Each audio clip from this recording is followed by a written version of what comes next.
Hey, welcome in. Live stream starts now.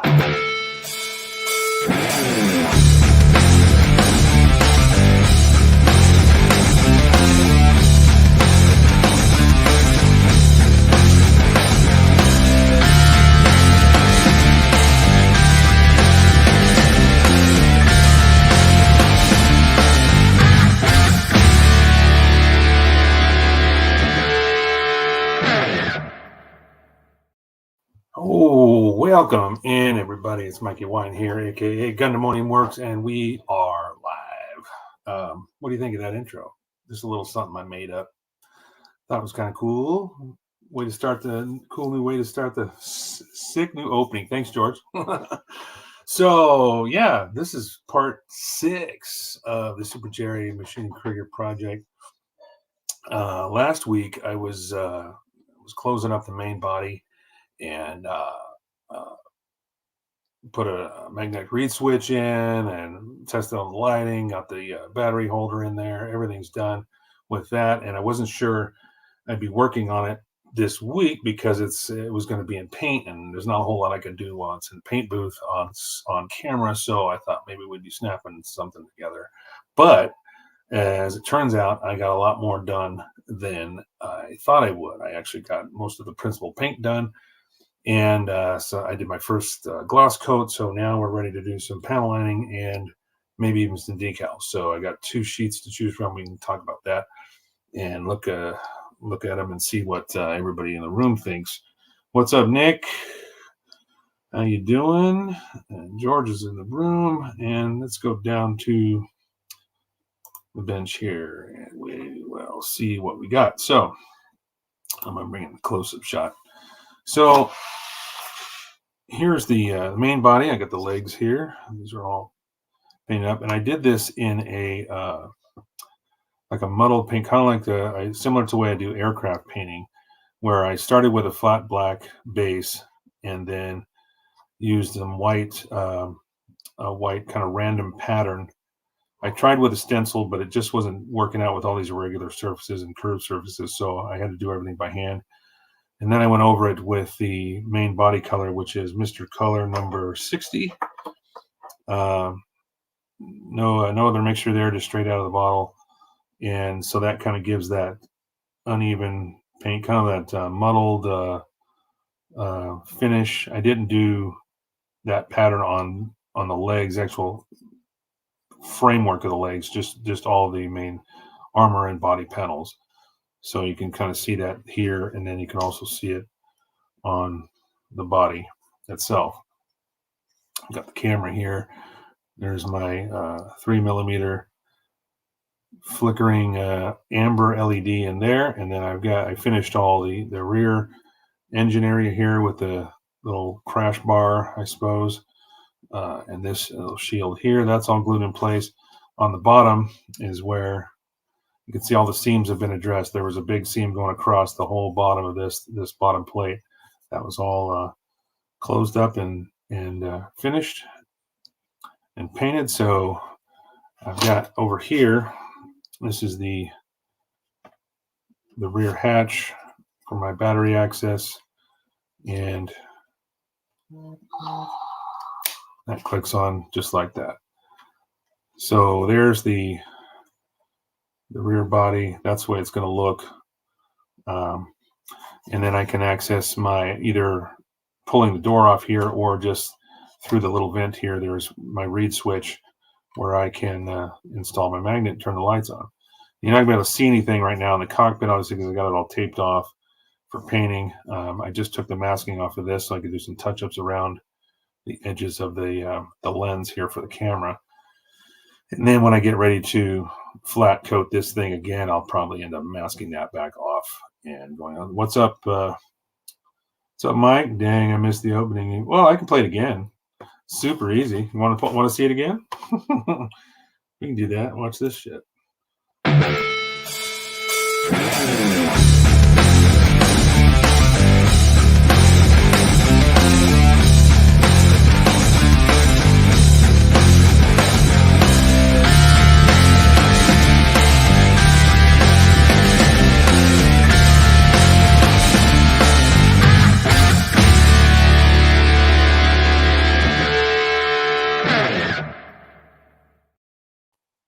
there you go. I like it. It's something I made for free on Canva. Yeehaw. There's a bunch of paid stuff that you can do on Canva, and I may end up getting a subscription for it. You can do a free trial too, because there's a lot of licensed music on there that you can use. I just chose to use all the free stuff right now just to see if I kind of play around with it and do that. That's what I came up with. I've got another outro for at the end of the show. You guys can see that.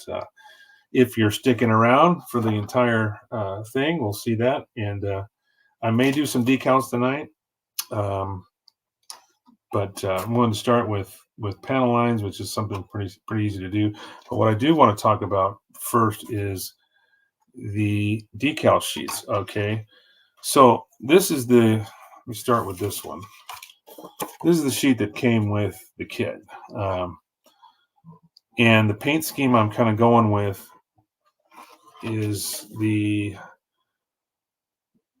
111 502s. I guess it's this guy right here at the top. So that's the paint scheme I'm going with for this project, the Panzer Jabber Company 502. And they show you some angry eyes there. There's the armor panels that shield the leg joints there. Those are also finished. I have that here. So that's all painted, and you can see the fade work there done with white.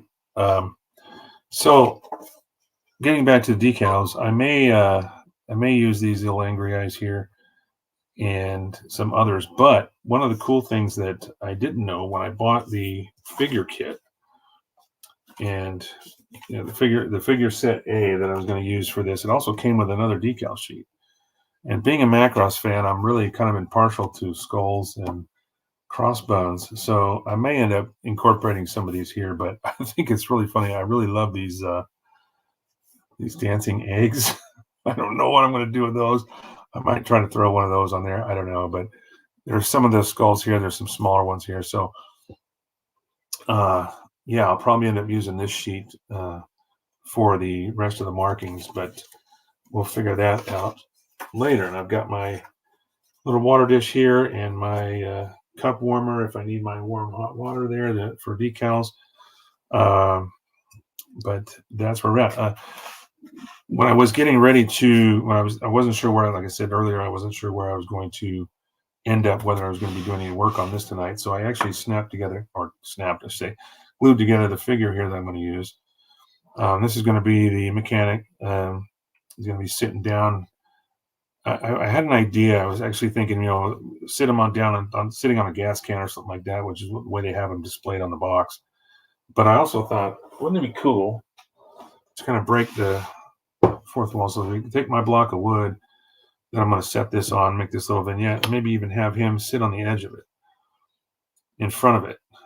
So that's an idea I may do. One of the cool parts about this figure set, it came with three figures.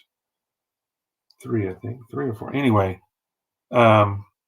because it's Hasegawa, it uses Mr. Color for their color chart. So I have every single color I need to make a perfect match for what they want to do, as far as what their color schemes are. So that's an idea. I may have him sitting on, something on the base, kind of, in front of it or whatever. But I think I almost like the idea of him sitting on the edge,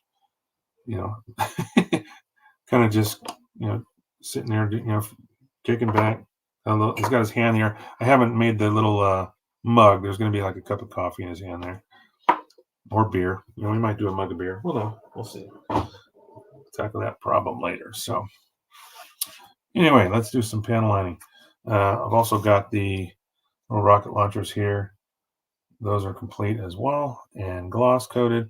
The only thing I have not finished painting is, of course, the figure and the set of goggles here. This was supposed to go in the cockpit, but I'm kind of glad I forgot to put them on the dashboard, because it would be really hard to see in there. These glass lenses they're okay, but because they're domed, it kind of makes like a fishbowl kind of effect, so it's not super clear to look through the glass. So I think these would kind of get lost in there. So what I'll probably do is include them on the figure or somewhere in the vignette when I go to do that. So I'll paint those as well.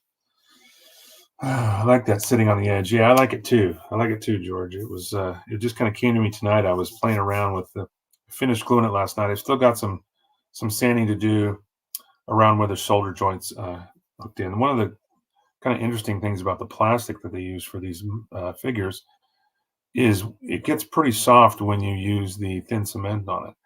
And I was able to actually really press these shoulders in and take up any seam I had there, and it actually kind of oozed out really well. So I still have a little bit of cleanup to do on that, but the rest I did most of the sanding and fixed all of the little detail lines that were, from seam lines and stuff like that, or mold lines that came with the kit. But there's a little bit one, back here on the seat of his pants there I may have to deal with. But other than that, I'm going to shoot it with some primer and probably be ready to go. Just a little bit of some sanding on. Disgraceful. Oh, sorry to bother you. Wonder if you. Oh, come on now. There's Twitch. I got somebody on Twitch. We'll deal with this later. Speaking of interesting, I should say too that earlier this week, I received a notification from Facebook saying that someone was accusing me of copyright infringement, or saying that I was displaying something in a video that they owned, one of these live streams. And the timestamps that they actually indicated on their complaint was actually during the first minute of countdown timer. So there was really nothing on camera other than the countdown timer. I found out it's most likely fraud. Somebody tried to monetize my videos toward them. And so I've got this giant message from somebody on Twitch. Sorry to bother you. I want to offer you promotion for your channel viewers, followers, viewer, chat bots, etc. Prices lower. La, la, la, la, la. Yeah, you know what? I'm really not interested. To be honest, whoever this is on Twitch, I appreciate it, but I might monetize this later. I'm not worried about that right now, and I'm not worried about trying to jump in and pay for exposure. I just do it on my own for right now. Let's get back to the kit. What's up, Jason? How you doing, man? Good to see you again, as always. Everybody, I appreciate all your support for the channel. And how's everybody's hump day doing? I know that I hope George is having a fantastic day. Started out a little bit on a bummer, so I'm hoping now everything is good.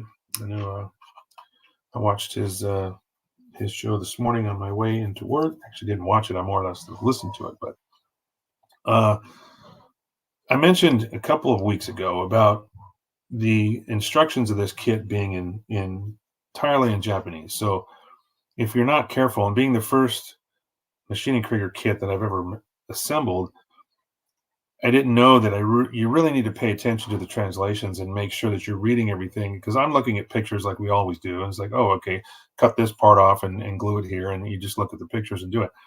But if you don't read the Mache kits, you can miss something. And unfortunately, I did miss something. It's not kind of unfortunate, but not really. There is a step where you're supposed to remove, if you're going to do the professional build, in quotations, right? What's up, Julius? My day off, so I'm doing some modeling and chores. Nice, Jason. Nice to see and hear. Julius, wow, it took forever for me to get to the squirrels running on the treadmill. Power up my computer, but I made it. Well, thanks for joining in. Whoa, what is going on with the computer? What? Let's go back down. I think I hit a few, because this is AI controlled. I must have said a couple of choice words that the camera thought it was necessary to start following my commands. So anyway, there was a step where you're supposed to cut this portion out, and then there's another piece you actually attach in here, and you do not use. There's a big support beam that goes across these two halves, goes all over from one side to the other. There's also a actual threaded nut in each side. If you do it this way, okay, you're supposed to put a screw in through the side of the leg, goes in through the hole here on the side, and then there's a cap that goes over this. And again, if you do it the other way, when you cut this portion out, there's a poly cap that goes in there. So having not seen, I'd already assembled that and glued that big strut in there. So I have to kind of do it this way now. I don't have a choice to cut this out and install that other piece. So what I'm leading up to here is, because those nuts are inside this here, and the screws are very, very soft. And so I had difficulty getting one of the screws to really start, thread in straight and port. And so it started to strip on me, and I was starting to get frustrated. So fortunately, I found a set of bit drivers that I have at work, that the different size Phillips heads, and I was able to fully screw that in without it. It's still a pretty stripped up screw, but I'm able to get a good grip on it. So I didn't want to install the legs yet. That's one of the reasons why these are off. It's because, hey, yeah, blah, blah. Let's see, did I miss anything? Vacation was great, Julius. Am I missing stuff here? I got to look at the chat here. I'm talking and not really looking at the chat here. Your camera thinks it's smarter than you. Yeah, that is true. Sometimes if you say words like, I'm not going to say it, but it will track me. And that's going to track me now because I said track me. So here it goes. It's going to look at my face and try to track me. Let's go back down to the bench. Oh, that's so funny.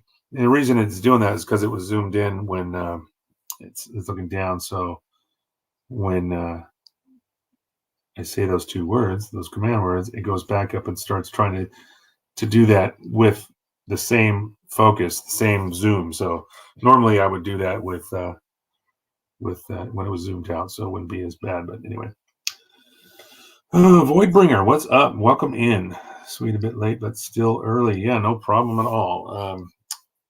Later on in the show, or at the end of the show, if you guys stick around long enough, I have an outro video, which I will be showing everybody. I was just talking about that in the beginning here. I created a little intro on Canva, and everybody seems to like it so far, and I liked it, so it's pretty cool.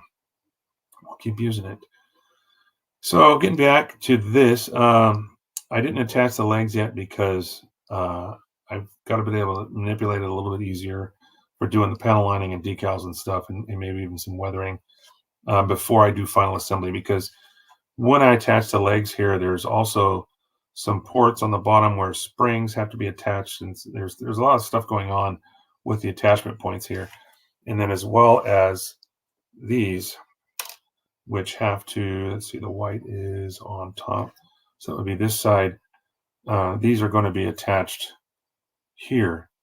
So if I glue everything on, I'm not going to be able to have easy access to those areas that I've got to put these springs on and stuff. So some of the stuff is left unassembled just for that reason until I get ready to do the final assembly. So enough talk. Let's do some panel lining. I'm going to slide this over. Actually, you know what? I'll just start with the body.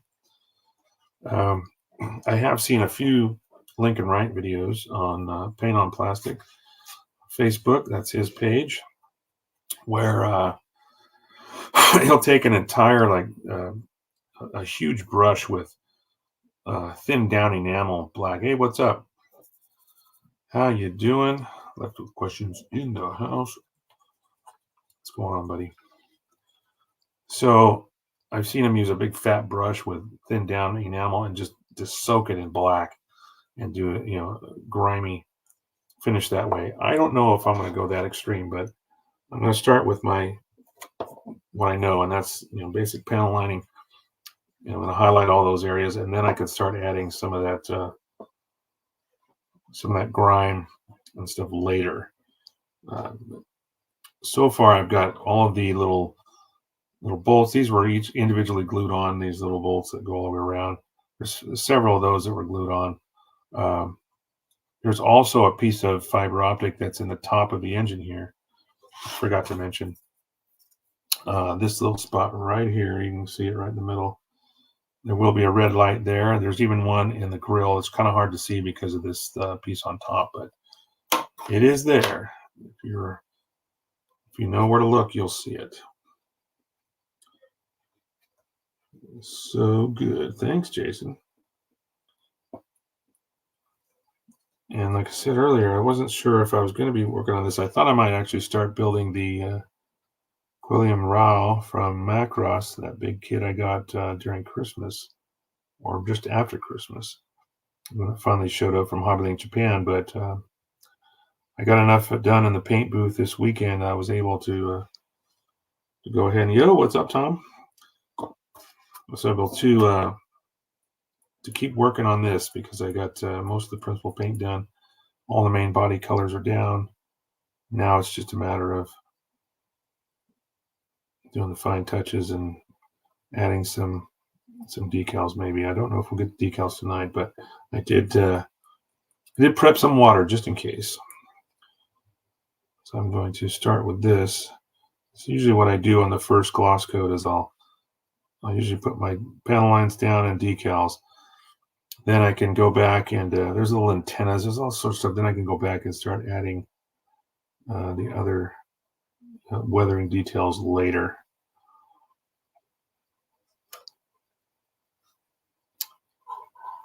Boy, putting this body together was a kind of a pain in the butt because there's that big piece on the bottom, and you got the two halves, and then this big kind of a hood piece in the center. So all this had to line up, and then there was a gap. I discussed this last week too. There was also a relatively large gap if I had just put the glass on underneath this the front edge of this window. So I actually took some plastic strip, was able to shape it. I ended up laminating about 4 layers of plastic strip onto that to take up that entire gap there. So now it's all closed up. Doesn't look bad. Just looks like a regular panel line. So should be fine.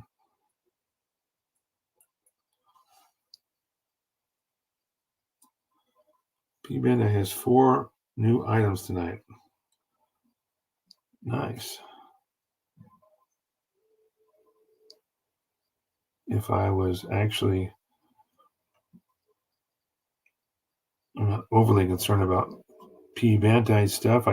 Occasionally I do have some P-Bandai stuff. Don't get me wrong, but I haven't been buying a lot of Gundam kits lately.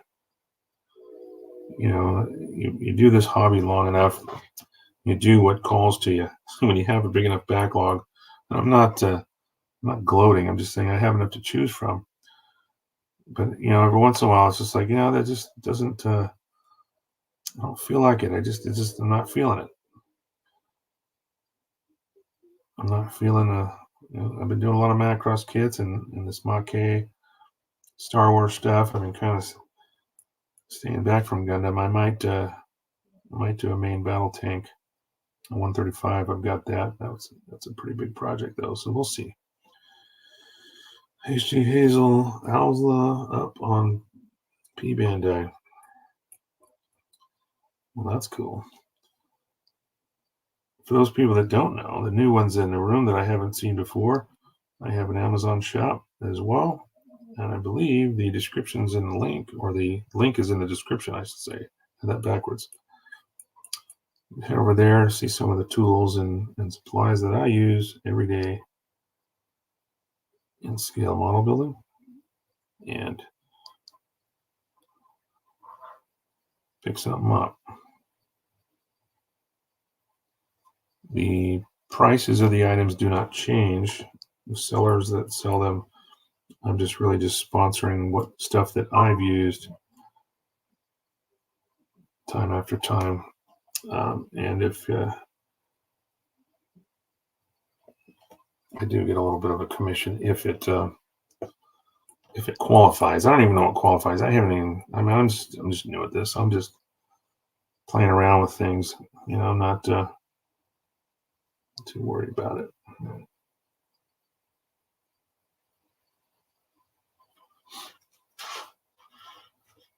Generally, I'm in your camp, Mike, unless it's Origin kit. Yeah, Origins are pretty cool. You're right, George. I got to admit, those are pretty nice. I also like the Thunderbolt stuff a little bit too, and I think mostly because I just thought the Thunderbolt series, I never got to finish the whole thing. Unfortunately, I should probably go back and finish it, but just so gritty, for an anime series to be that on the very first episode. I mean, it was just like, oh my god, did that guy just do that? And it was just like, holy crap. So yeah, it was pretty cool. But yeah, I do like some of those origin kits as well.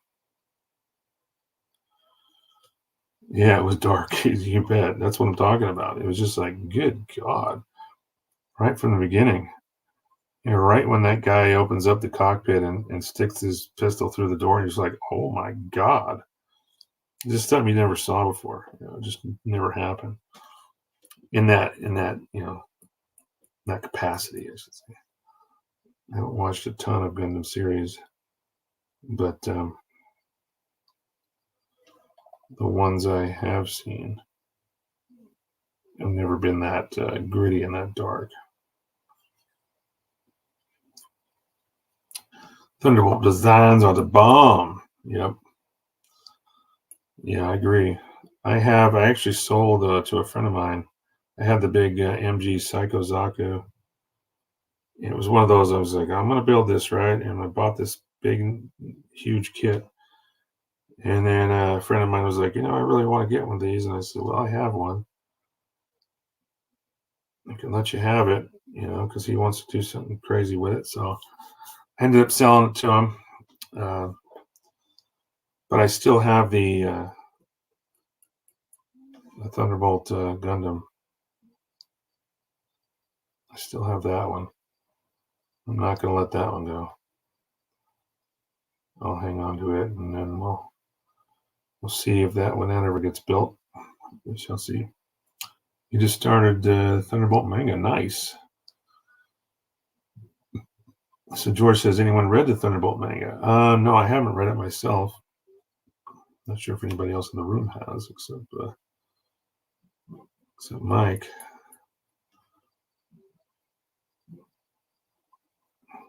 Maybe Nick. I don't know. So anyway, just moving right along here, doing some panel lining.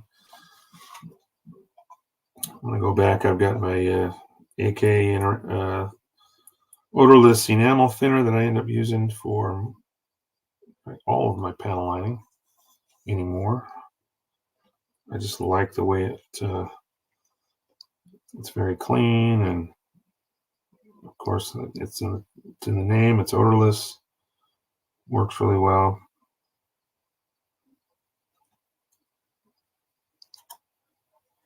Oops, I didn't get all those on this side. It'll take quite a bit of cleanup work. There's going to be a lot of. I'm not being very. Just kind of glopping this on there. I'm not trying to be ginger with it, because I know that I'm going to end up mucking up these areas, especially around the machinery, the joints and Maka kits generally, the way they're seem to be displayed in most cases is like very dirty, grimy, suits. So that's what I'm not worried about having a little bit of extra panel lining color on there, because I'm gonna, if it stays behind, just add to that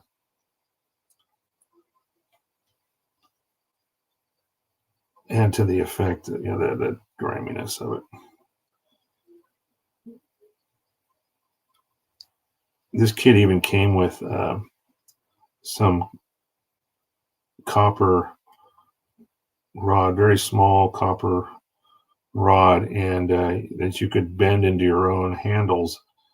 So I did a lot of those instead of using plastic. Like all these external handles here are done in copper, which in retrospect is kind of a pain because it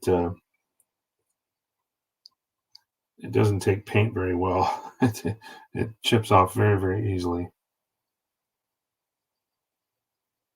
And it's not much different than the actual plastic. It's kind of hard to tell the difference, but I figured, why not, Why the hell not? Get ready for a hell of a ride. Yeah. Guys are still talking about the manga.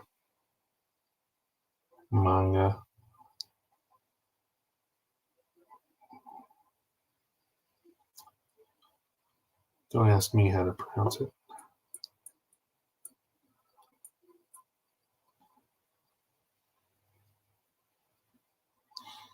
So just going around here, hitting all this stuff. I'm going to start cleaning up some of these in a minute. Sometimes with a bigger piece like this, I'll do it in stages where I'll do a few panel lines. Let it, once it's dry, I'll go back and clean those, and then do it again. I'm going to kind of try to do most of this all in one go because this the Tamiya panel line color isn't it's not too bad.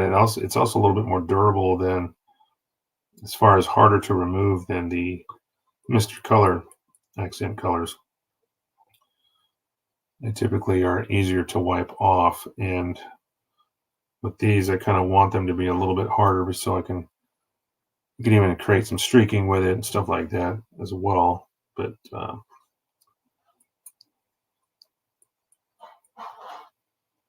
Val 20th Thunderbolt and got metal primer. I did not just because it was such little handles. I didn't really have any metal primer, so because it was only a couple of little tiny things, I thought, well, I'll just hit it with regular primer, and then I realized, yeah, it's not working out that well. So I may have to touch them up. That's what I'll do, just to kind of keep things, things looking nice. But as long as I don't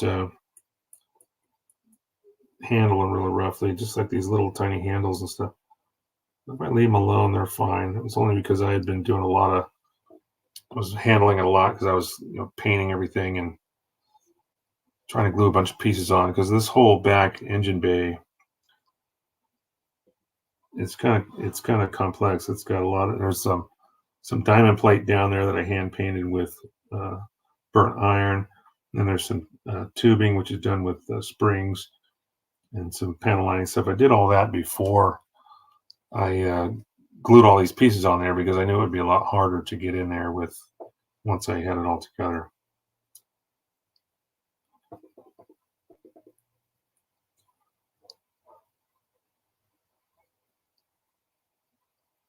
Rivets all the way around this.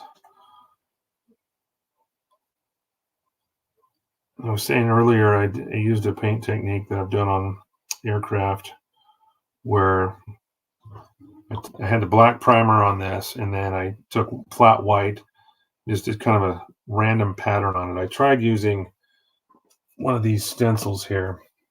I tried using one of these, but it was too hard to keep steady enough to get a consistent pattern. So I ended up doing it by hand, which seemed to have to work out fine. It's fine the way it is. But then after that, I went over it with the regular color, the main body color, and that's the result. So you get some of those lighter areas that kind of show through. It almost looks like a camouflage, which is fine too. But it kind of looks like a muddled. And then when I weather it, it's really gonna come all together. You'll see what'll happen, in the next couple of weeks when I start weathering this whole thing, and it'll really start to make sense why I painted it that way. Because it's gonna, especially now that it's gloss, you can see those uneven colors a lot better. When you flat coat it, it's gonna kind of mute everything down a little bit. It'll look just fine, I think. That's my story, and I'm sticking to it. So I'm almost done with the initial pen lines here. Yeah, I don't do a lot of reading, George. Sometimes I buy. I bought a couple little. I bought the new Macross art book. I bought that, but yeah, I don't have a ton of materials as far as like the manga stuff. I don't have any of that. Okay.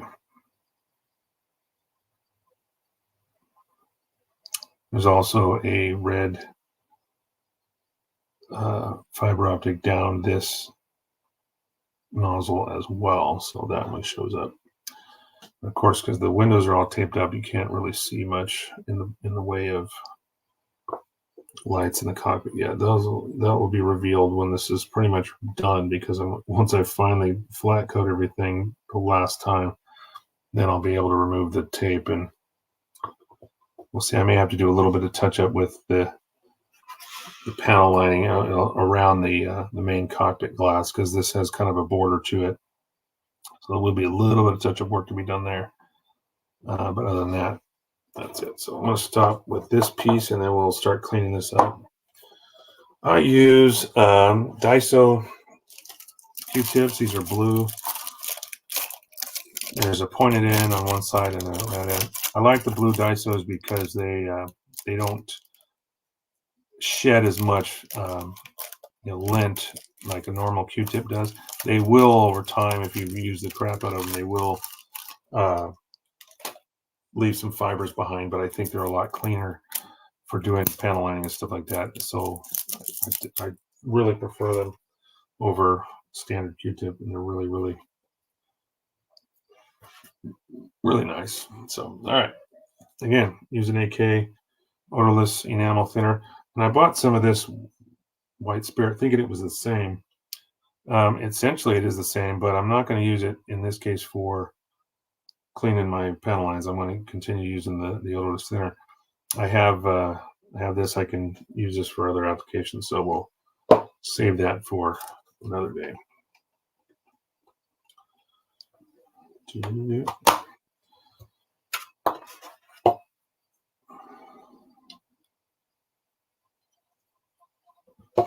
All right.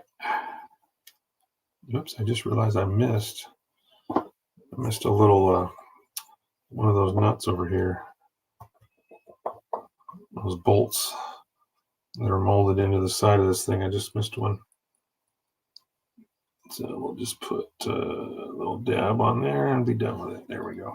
Okay, I might as well hit the bottom hatch here. This has got some little rivets going all the way around it.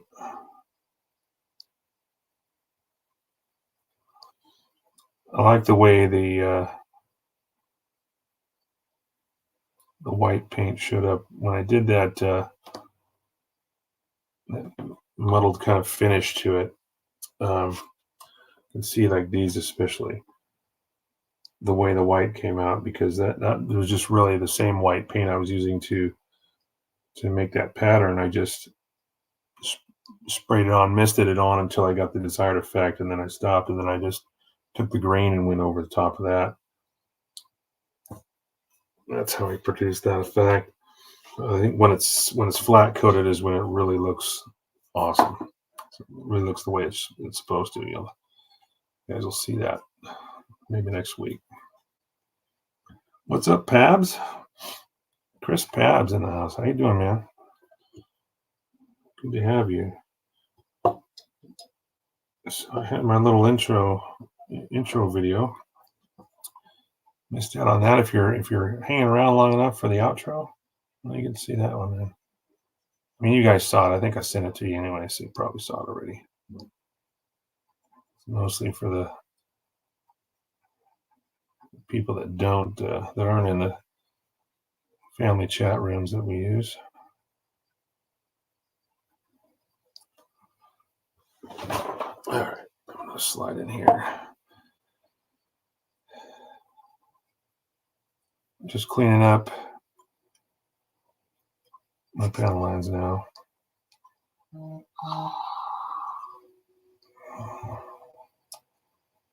That's the wifey. I wonder what she's doing. She's probably showing me dinner. It's like, I made dinner. Didn't make it in time for the show, though. I'll have to wait till afterward, but she's down there cooking away.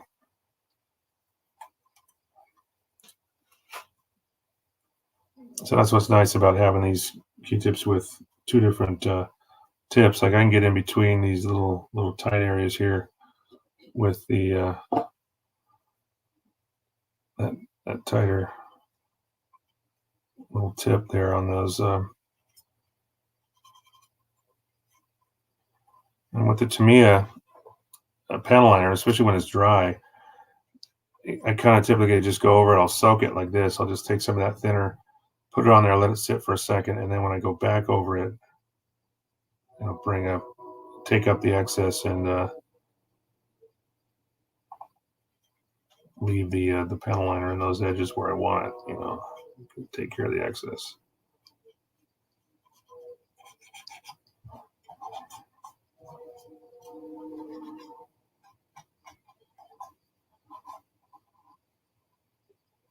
Snap up an HG YF29. Really? How do you snap? Well, that's a Bandai kit. Then I guess you could snap it. I got to build I have a couple of Macross, Bandai Macross kits. I got to try one of those because the Hasegawa stuff it's impossible to snap those.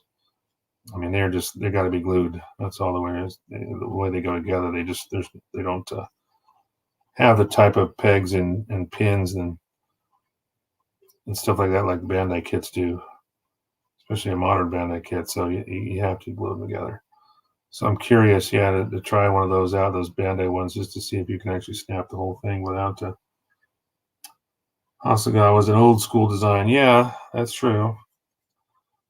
But I think some of their, as far as their Macross kits are concerned, is the proportions and the details are by far the best, I think, of any Macross kit. Just by their proportions are so perfect, and I think they're just amazing kits. Especially, I've been kind of spoiled by the 1/48 scale stuff, especially. But I do have quite a bit of 1/72 stuff left. I did sell a few that I had, but I still have quite a bit of that left because I wanted to keep some of the rarer kits like the Elan Seeker, the Ostrich. These are all 1/72, but I wanted to keep those because I'm not getting rid of those. At one time, I was thinking of some planning, some builds, scheduling current ones. Oh, what are we doing? What are we? Not the ones.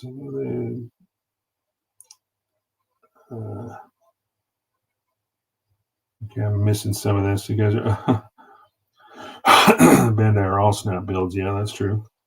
Even the ones from the 90s. Yeah. Yeah, that's true. What was I saying?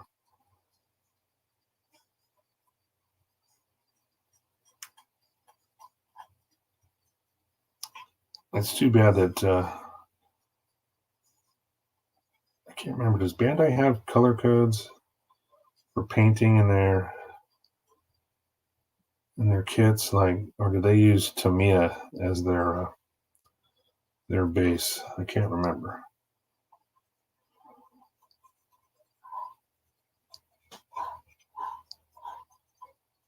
Can't remember because I no longer use Tamiya paints. I mean, I do have some enamels I just bought, but that's of course for other stuff. Not going to be for painting a kit. It'll be more for doing filter fades or reverse washes, stuff like that.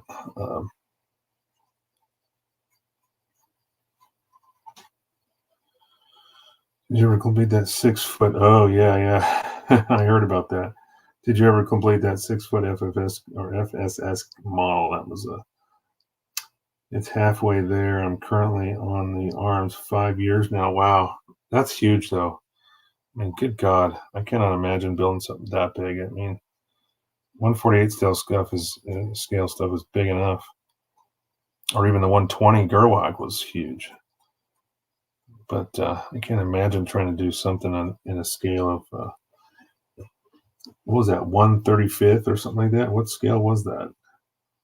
It's 6 foot. So just call it big. So you can see this as this gets worn out, it's starting to get tore up a little bit, and that's the pointed end of this Q-tip. it will eventually wear out and start to kind of shred. That's normal.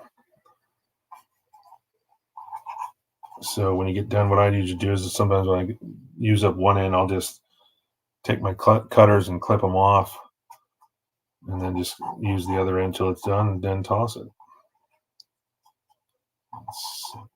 That's what I do. It's 5 years. Yeah, it's a long time. It's almost like Tim's GBWC entry. That one that took him 5 years, I think it was, to finish. Of course, he ended up winning. That was his first U.S. championship that he got with it, and well deserved. So 5 years is, as long as the end result is amazing. I guess it doesn't matter how long it takes. I'm gonna grab another Q-tip here because I'm gonna need that tip.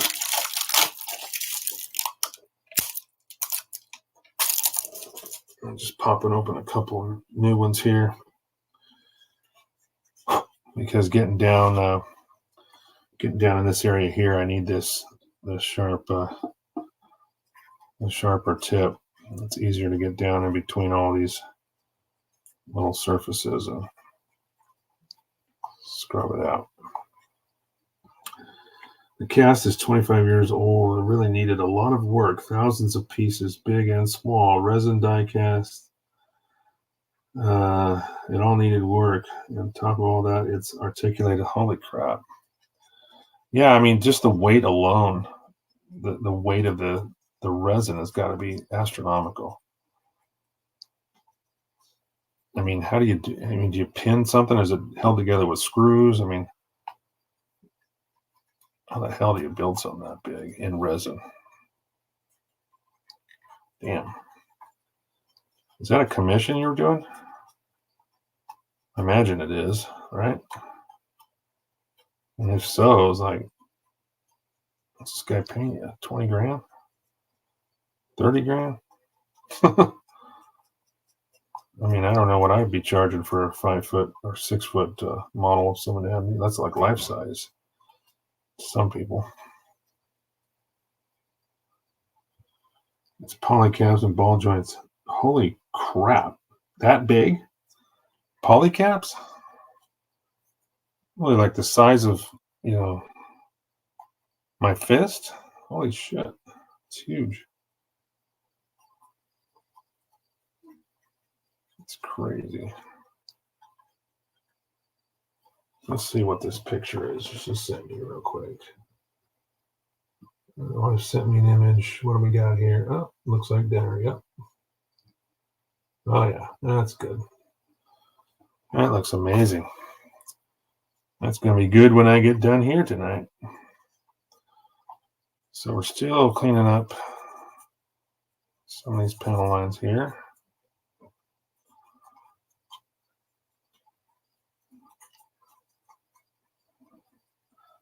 Yes. Yes, my dear.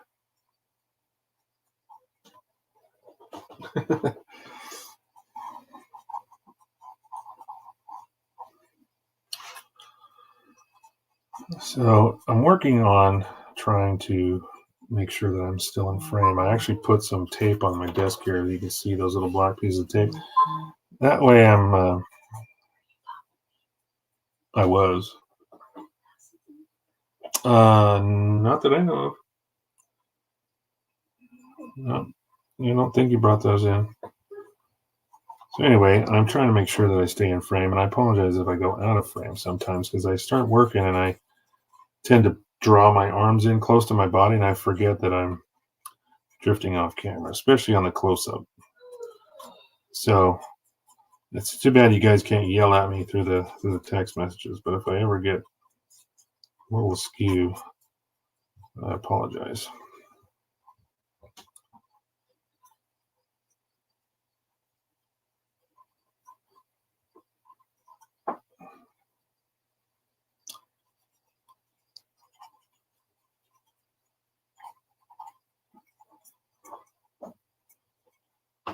Julius is What's up, Chris? Everybody saying hi. Anyway, did you guys answer me earlier? How's your hump day doing? Halfway through the week.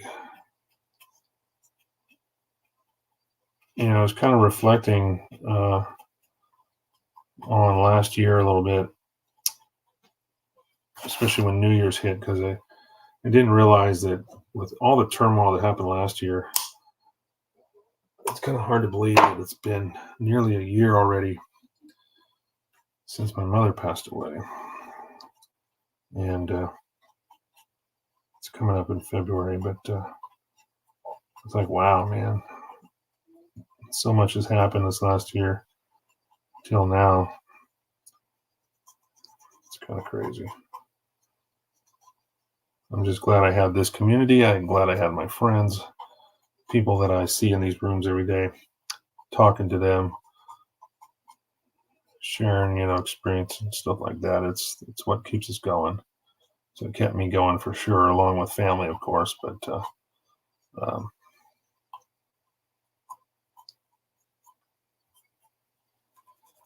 this is a welcome kind of escape from some of those things. When the shit hits the fan, you know how that is, right?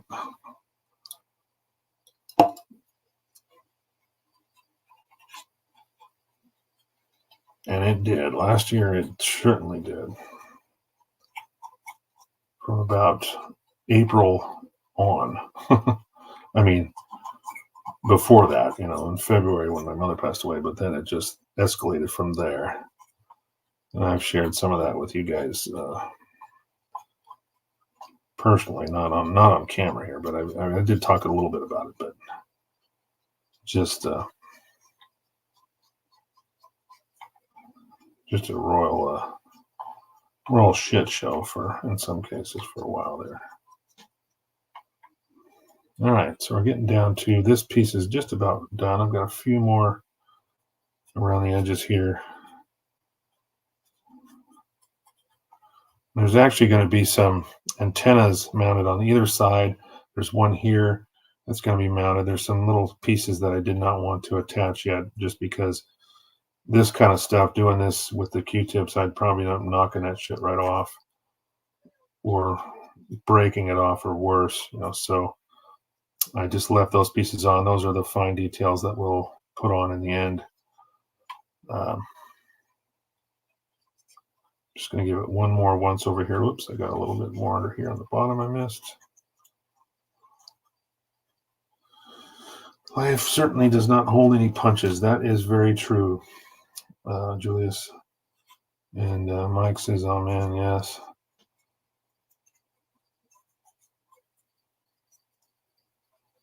So I will tell you one thing I did purchase, and I'm waiting for it to show up. It's okay now. I don't know what that means. My wife sent me a text. I'll look at it in a minute. So I bought myself a new chair for work. As many of you know, I turn wrenches. I fix cars for a living. Been doing it for over 30 years. And so I bought this thing from this company called Viper. And they're like, purchase now and receive by blah, blah, blah, blah, blah, whatever. Well, that was a lie, because I bought it and I haven't seen it yet. And so I finally I sent them an email, and I was like, hey, any word on my order? And they said, oh, we're sorry, be patient. We're still filling orders from December 23rd. I was like, that was this week. I'm like, oh my God, are you serious? You guys didn't ramp up for the holidays? Didn't I don't know. I just got slammed, I guess. So anyway, so my back is sore because I don't have this new. It's a new chair for doing the kind of work I do for, especially where I'm at. We do a lot of cleaning work and stuff on engines. So we're seated and we're kind of rolling around, sliding around in these little chairs and stuff. And the one I have is just so low to the ground that it feels like you're sitting on a squatty potty all day. And so you can imagine somebody my height. I'm 6'4", over 200 pounds, you know, and I'm sitting in that position for long periods of time. By the end of the day, I can barely get up. You know, I'm just trying to walk out of there and trying to drive home for an hour or so, a road trip home, and just getting beat to shit. So can't wait for that new chair to show up. So, but I also can't wait for the nice, you know, send us a review. Can't wait because their shipping is very slow. That's the only thing that's kind of got me upset right now is it's just really kind of, well, you guys could have done better. You know, they're not terribly new. You know, they've been around for a couple of years. It's like, you guys know what happens during the holidays. It's like Amazon; they hire extra people during the holidays. You know, just because they know they're going to get slammed. I'm just kind of cleaning up the bottom hatch here.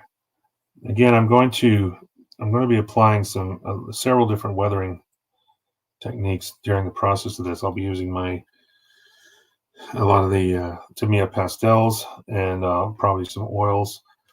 Maybe even use a filter wash with some enamels. If I have enough of those, I can do that. I didn't buy a bunch of different colors of enamels, so I may not be able to use that as much as I'd like. But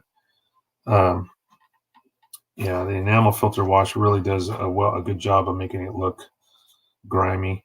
So it just depends on what I feel, what seems to be working. All right, that's pretty much the main body is the first initial panel line.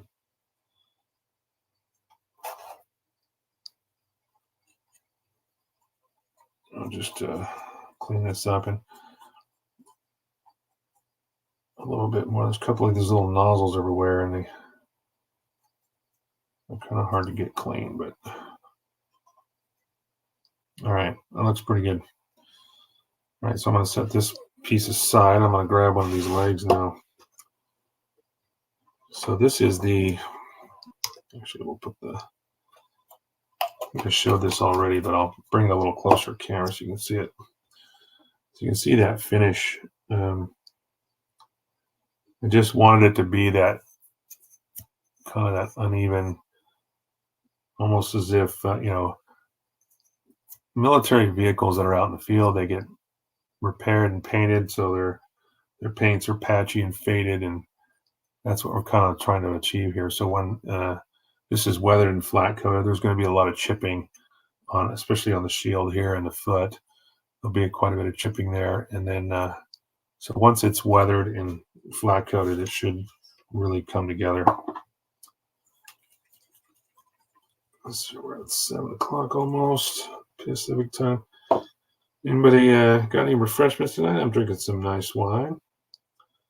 You sent me an image. What did you send me an image? Sorry, I just saw that, Chris. Let's check it out. What did you send me an image on? A Mojo? Oh, good Lord. God, it looks like there's no way. Oh, wait, those are the parts for the 5-foot model? Or is that the green one in the background? Is that because that doesn't look like 5 feet unless it's an optical illusion and I'm missing the.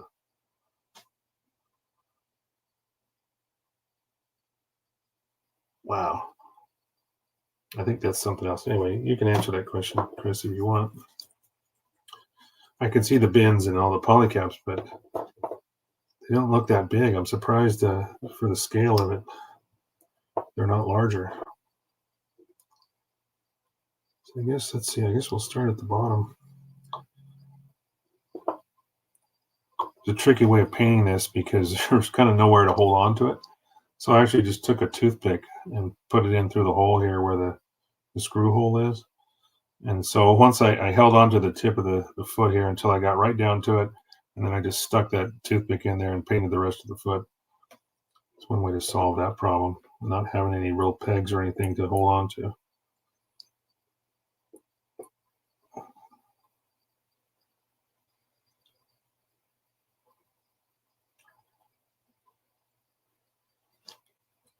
The green one is 6 foot kit now.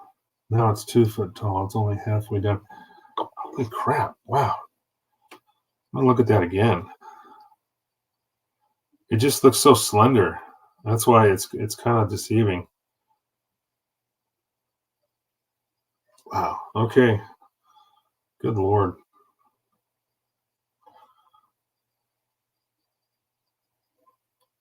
Wow. Well, good on you for doing that, man. That's a that's a challenge. Yeah, I've had a couple people, ask me for commissions, like big ones like that, and it's kind of like it's hard to say yes to that kind of stuff because you just know that's a huge commitment.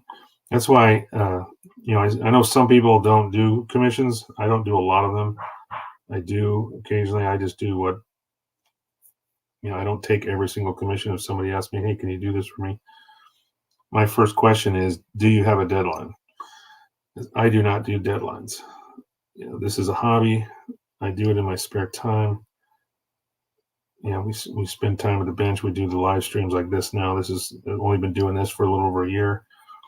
Um, so if someone says, "Yeah, I want it done by this time," and it's like, "Nope, sorry, don't do it.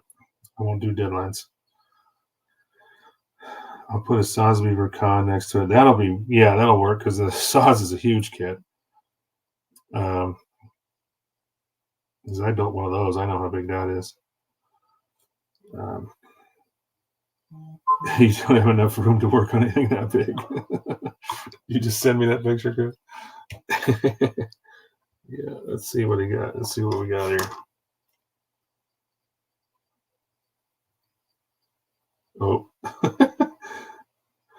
it hasn't come through yet. I only see the two, but that's my first question is always, do you have a deadline? And I think another big reason why I don't do a ton of commissions is because as soon as people don't seem to understand or think that it's not going to be that much to ask somebody to build something in this way, is in high attention to detail. Thanks for reminding me. Just opened the Kona Big Wave Golden Ale. Nice, Julius. Nice. Yeah, this is Ambassador wine which I'm drinking. Nice little red. Mm-mm-mm.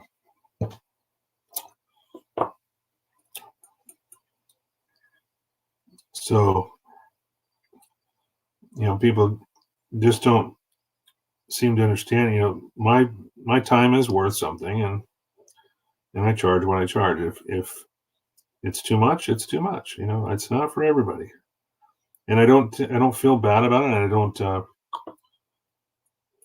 People do sometimes. Most of the time, they get surprised, like, "Wow, that's a lot of money." It's like, well, if you want me to build it, it's not going to be done crappy. It's going to be done very well. And I'm not just tooting my own horn. It's just like it will be awesome. I will make sure it's awesome, but that comes at a price. And I haven't had anybody that I've ever built something for ever tell me, "Well, it was all right." They were very happy with it. I did a PG Millennium Falcon for a guy in Canada. He wanted it to look like the 5 foot, movie model, and I did my best to replicate that. And he was certainly surprised by. And I even did some cool stuff for him for free. I put tubing in their landing gear, enjoying a bit of lemon lightning. I'm sorry, Mr. Voidbringer says, enjoying a bit of lemon lightning from the guy down the road here in Alabama. It's all about who you know. That's right. Sometimes it's not what you know, it's who you know. And then there's the other flip side of that. Sometimes it's not who you know, it's what you know. So, and I guess when we're talking about commission work, then yeah, that would be one of those cases where it's not who you know, it's what you know. And like I said, no one's ever been dissatisfied, and I'm proud of that. And on the Falcon build, I put hydraulic hoses in the landing gear, which was extra, stuff that I thought, this would be really cool if I did this. I never asked him for permission. I just did it because I knew that it would add to that. He wanted out of box, but the out of box wasn't perfect. It was great. It's a really nice kit, but it still had its slight little flaws, little detail flaws. So I just took it upon myself to add those little things and give him give him something that he can be surprised by and just go, wow, thank you, and it worked out great. And I actually wanted to build one of those, but at the time I didn't want to spend the money for it because it was outrageously priced. It was still expensive, but it was nice to have somebody actually come to me and ask me to do it, because then it's like, wow, now I get to build one. This is something I wanted to build, but I don't have to pay for it. I don't have to pay for the kit. So that's what happened. Chris Babs, isn't it your first time doing fiber optics? Yeah, that's right. You are doing that on the macros build. What's up? Yes, you are. Is that the same? Yes. Ooh, okay. That's fine. That's usually sediment. They probably all heard that too. They heard the refill there. My lovely wife just walked in and gave me a refill. You might have heard that. My glass being filled. Your road crew just came in. My roadie crew just walked in and filled my wine glass.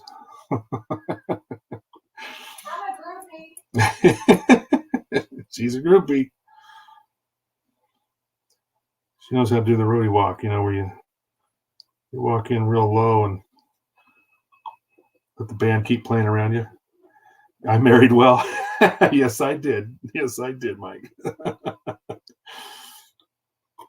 Fiber on the SDF1.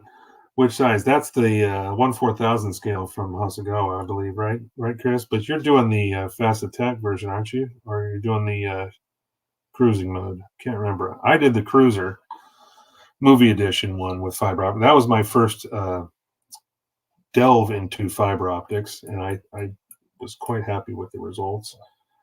And I've learned a lot during that build. I learned that you can't use super glue with fiber optics. I told everybody about that when I was putting fiber optics in this one. I found out the hard way how aggressive super glue is with fiber optics. And I didn't know because I never really watched a bunch of videos. I just kind of did it as I did the best I could with what I thought I would work. And I learned, like I said, the hard way. Doesn't work out. But then I found that canopy glue, which works very, very well with fiber optics. Even Elmer's glue works fine, but 1/4000. Oh, so yeah, you're doing fast attack. See, I have that in my backlog too as well, Chris. And I want to do the same with that, but I'm dying to see how yours comes out first. Because I really want to see. It's a challenge. I mean, I know what he's going through, because building that kit out of box is relatively straightforward. You follow one step, you finish that, you go on to the next one. But when you want to add something like lighting and fiber optics to something, now you've got to re-engineer the entire way the whole kit goes together. Because now you got to deal with wiring. You got to deal with the fibers. Okay, where are the fibers going to go? Where are the LEDs going to be placed? All this stuff has to happen, and then you've got to figure out, okay, well, how am I going to power this? Because I got to run wiring through the whole kit. I literally built each section with its own LEDs, so every section had at least 2 LEDs in it, and they lit up that particular section, whether it was the white lights or the red lights. I just used 2 colors myself. Now I don't know what Chris is doing. I know he's doing at least white, but he might be using multiple colors. I don't know. I used white and red, and then I had blue flashing ones for the engines in the back that running at 6 hertz. I just bought flashing LEDs. I didn't have to run any Arduino board. It was just built into the LEDs I used. So I did that, and it worked out good. But yeah, just trying to re-engineer. And then I was like, okay, now I've got to try to figure out, I've got all these wires running down through the middle of the ship. Now I've got to try to get it out to where I can power it up, in a base or something. And so it just all that extra time needed to re-engineer how a kit goes together. It's rough. It can be daunting. And there were days where I would just sit there and stare at it. It's like, how am I going to do this? And eventually you figure it out and it comes to you. Bought a couple of city-based sets for the base. Oh, very cool. I can't wait to see that. I don't know if I bought enough fiber optics. Yeah, I used a ton. And you don't realize when you're, like one light, you think, okay, I need one little light, and 4 inches of fiber. And then you multiply that by 50, and then you realize, holy shit, I just used 30 feet of fiber optics. Or, it adds up quickly because there's waste, there's a little bit, trimming, there's stuff like that. You're cutting them a little bit long because you got to make sure you have enough to get to where you need to go. And then you got to trim them down, you got to shape them. All these things you got to do. And it's just like, by the time you get done, you're like, holy crap, I went through a 100-foot roll of fiber optics. And I did. I used I can't remember. I think I used close to 100 feet of fiber optics. I had different sizes. I used 0.5 millimeter and 0.25. But mostly it was 0.5 because the 0.25 stuff was so small and it was very hard to find drill bits that were small enough to actually work. So I struggled with the 0.25, but I did end up using it. But again, it wasn't the easiest thing to do. So I almost got one of the legs done here. I got to do just the top of the foot.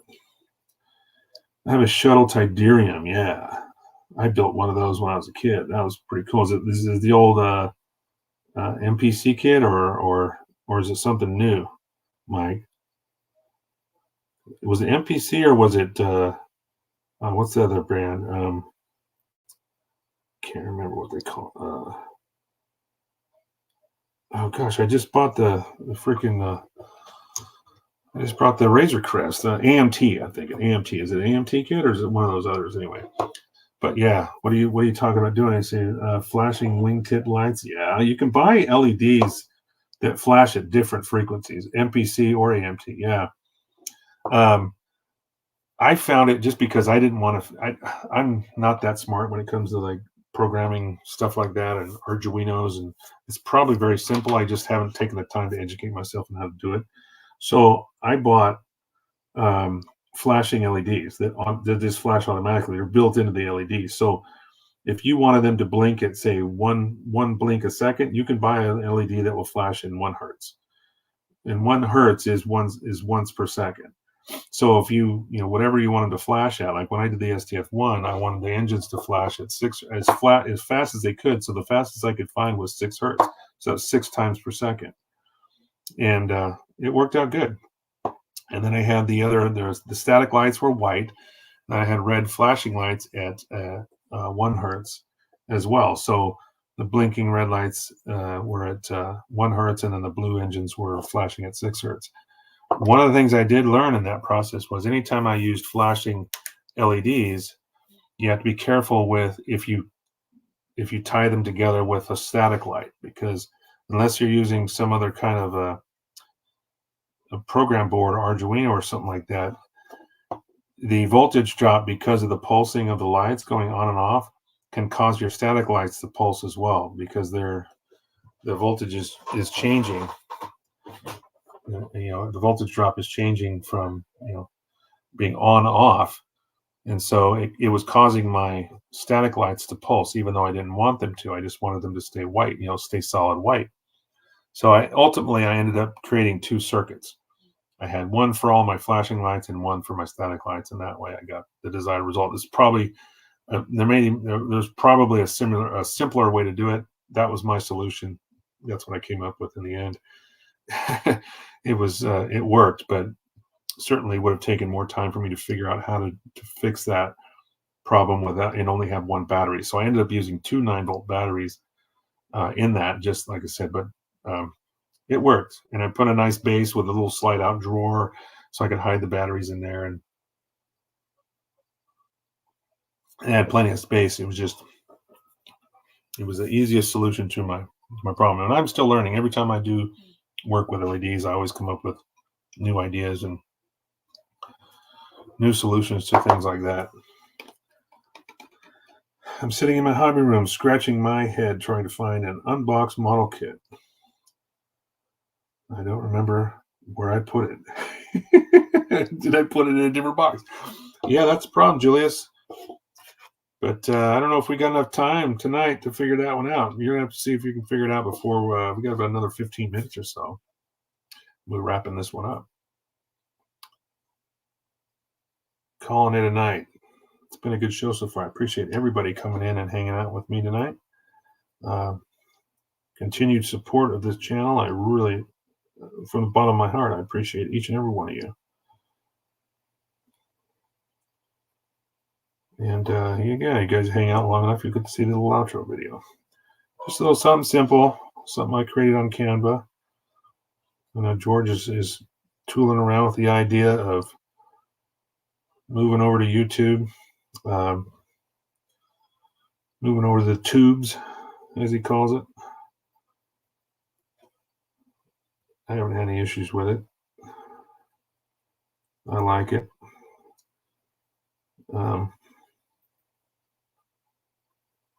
One of the things about the Amazon shop is that they want you to have a certain number of followers first before they will allow you to do that. So they give you the option. It's like, which one you want us to look at? You want us to look at your Instagram? And somebody, I was watching a video on it, or actually the information I had said it was only 500 followers. I'm like, well, that's easy. I've got 800 or so or something like that on Instagram. That should be fine. So I used my Instagram account, and it came back immediately. Nope, sorry, you don't qualify, blah, blah, blah. All right, fine. So then I used Facebook. And Facebook, of course, it asks you, do you want your regular account, or are we going to use your Gundamonium account? So I use the Gundamonium account, and I've got over 4,000 followers on that one. Well, that instantly came back. You're approved. I mean, it was just, that was enough, I think. They were happy with that. So that allowed me to create that Amazon shop and sponsor some items that I, and trust me, guys, I don't expect everybody to go on there and shop.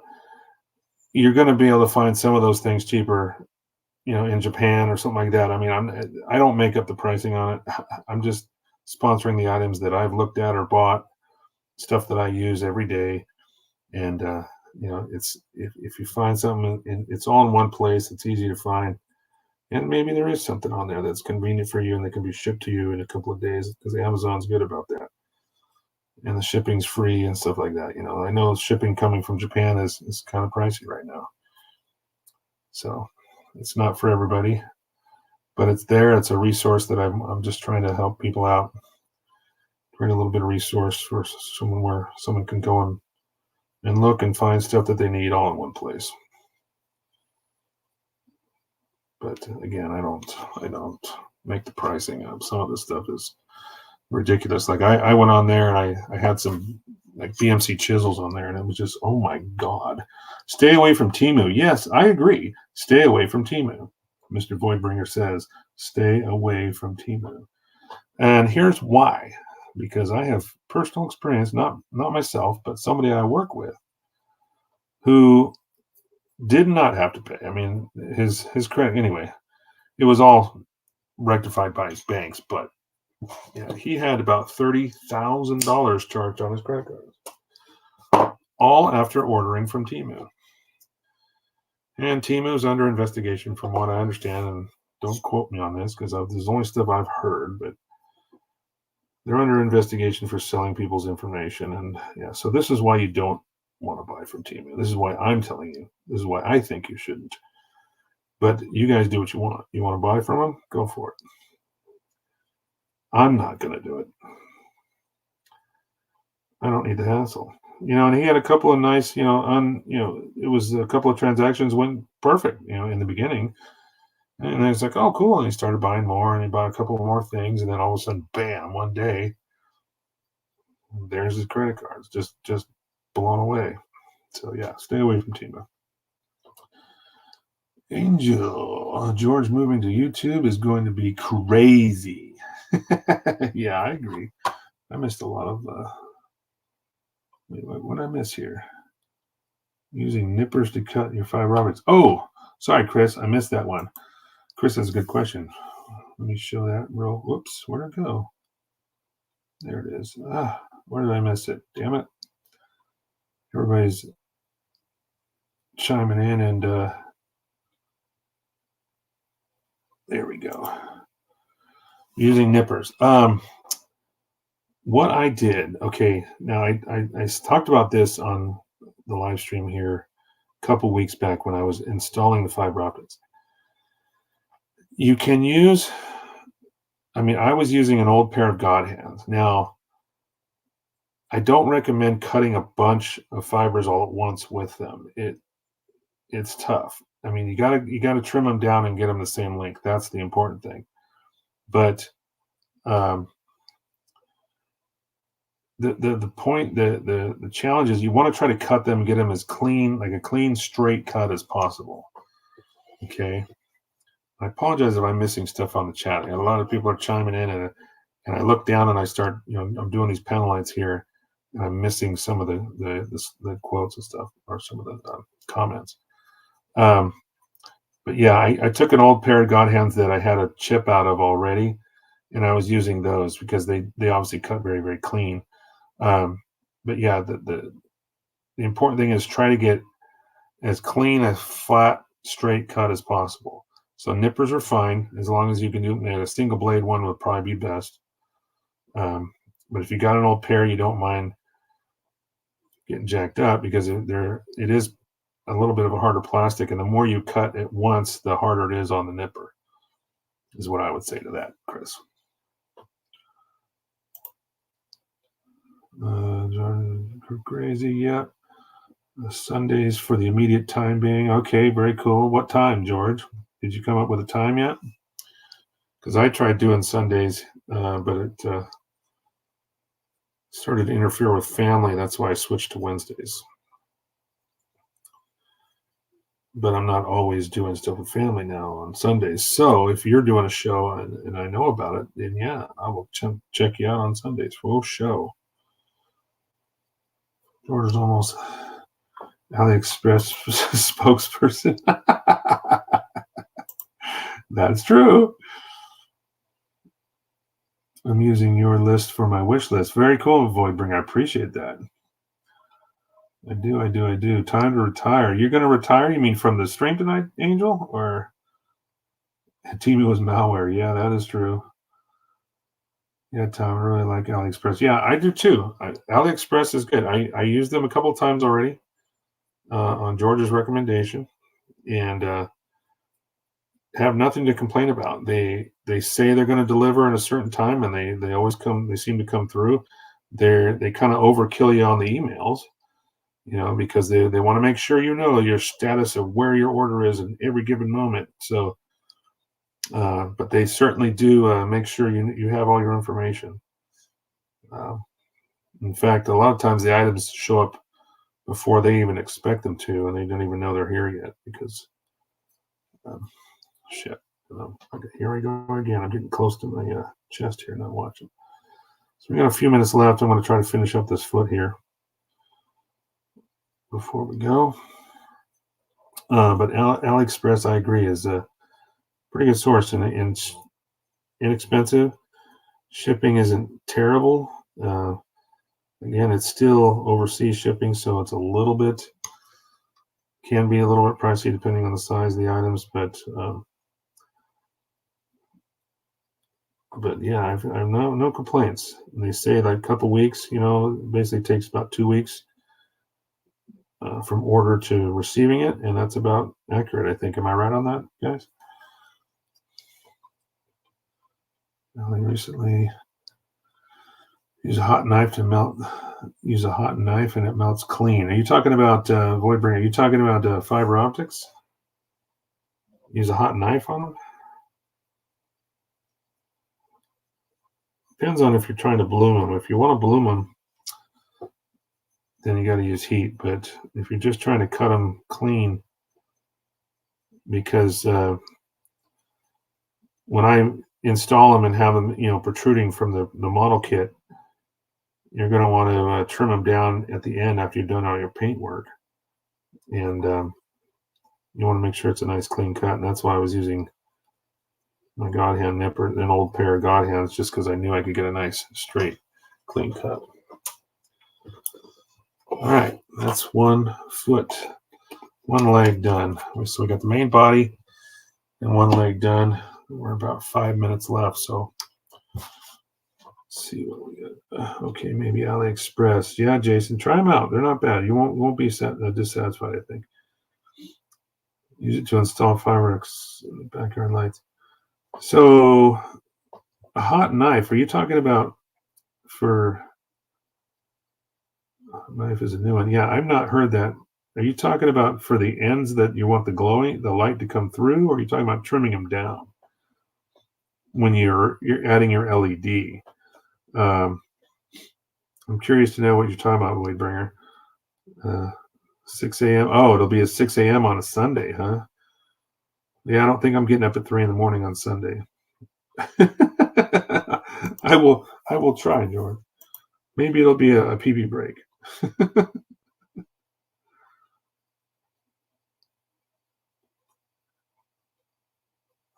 3 p.m. Pacific. Yeah, let's see. Apply even pressure. Hot knife will go right through the fiber optics. Not moving. Wow, that's interesting. I've never tried that.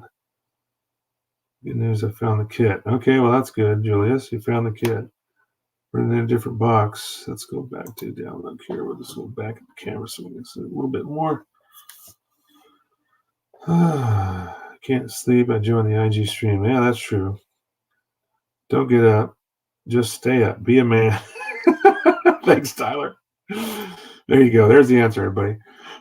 Don't get up at 3 a.m. Just stay up all night. Well, that's true. I could do that. And I've done that before. 3 a.m. PB time. That's right. Oh, God. You guys are cracking me up. Oh, why does it do that? See, I said cracking me up and the camera goes up. What the hell? So much for AI. Right? Stop doing that. I look forward to that day. Yeah, I'll stay up. I've done that before. Sometimes you're doing a late night, pulling an all-nighter, doing panel lines or something, or working on a model kit, and pretty soon you look up and it's like, holy crap, it is 3 o'clock in the morning.